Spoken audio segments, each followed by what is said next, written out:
Miongoni mwa habari ambazo zina trend kwa sasa hapa TZ ni hii ya bwana Aslay. Yaani Aslay kwa sasa amekuwa akizungumziwa namna tofauti kwenye vyombo mbalimbali vya habari. Sasa Mwijaku ameweza kutoa kauli ambayo hakika imekuwa ni tata, na kama kauli hii kweli ina ukweli ndani yake, basi imebeba jambo moja baya sana kwenye uso ama taswira ya bwana Aslay. Watu wanasema bwana, sura sio roho. Sasa maneno haya huenda yakawa na ukweli ndani yake. Bwana Mwijaku ameweza kusema Aslay amekuwa hafanyi vizuri kwenye soko la muziki hapa Tanzania kwa sababu ya laana ya damu ya ukoo wake. Sasa na Mwijaku akadai ya kwamba Aslay miongoni mwa nyimbo zake ambazo aliziimba ikiwepo ile ya Mama, yes, ni miongoni mwa nyimbo ambayo aliimba kinafiki sana. Lakini ukitazama video ya ile nyimbo, ni video ambayo imebeba ujumbe fulani mzito sana, na ukitazama hata namna Aslay alivyoiimba, hakika aliimba kwa majonzi sana, aliimba kwa hisia kali sana. Lakini Mwijaku anasema ile ni miongoni mwa video ambazo ama miongoni mwa nyimbo ambazo Aslay basi aliweza kuziimba kinafiki sana.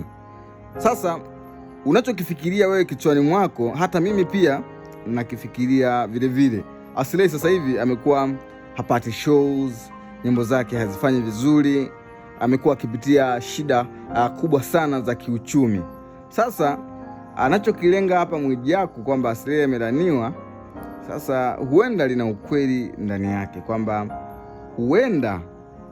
huenda hatuna uhakika, ila huenda inasadikika, huenda alishiriki namna moja ama nyingine kuto kuwepo kwa mama yake hapa duniani. Sasa hizo ni assumption tu, hayo ni opinion tu, ni mawazo tu, lakini hatujajua ni nini Mwijaku alikimaanisha.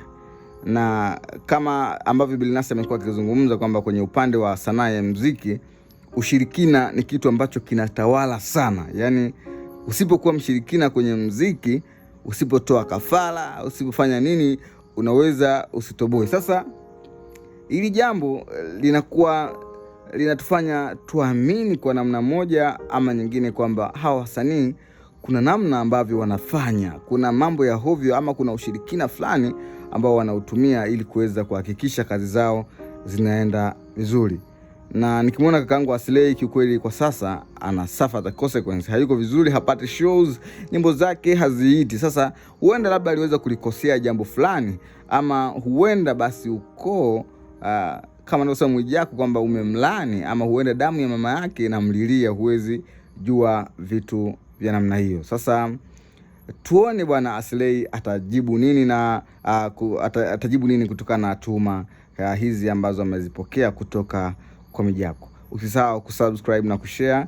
Hii ni Maranatha The Cruise, ilikuwa na Daudi Bahati Mlawa. Tukutane wakati mwingine kwenye news kali za kiburudani. See you, bye bye.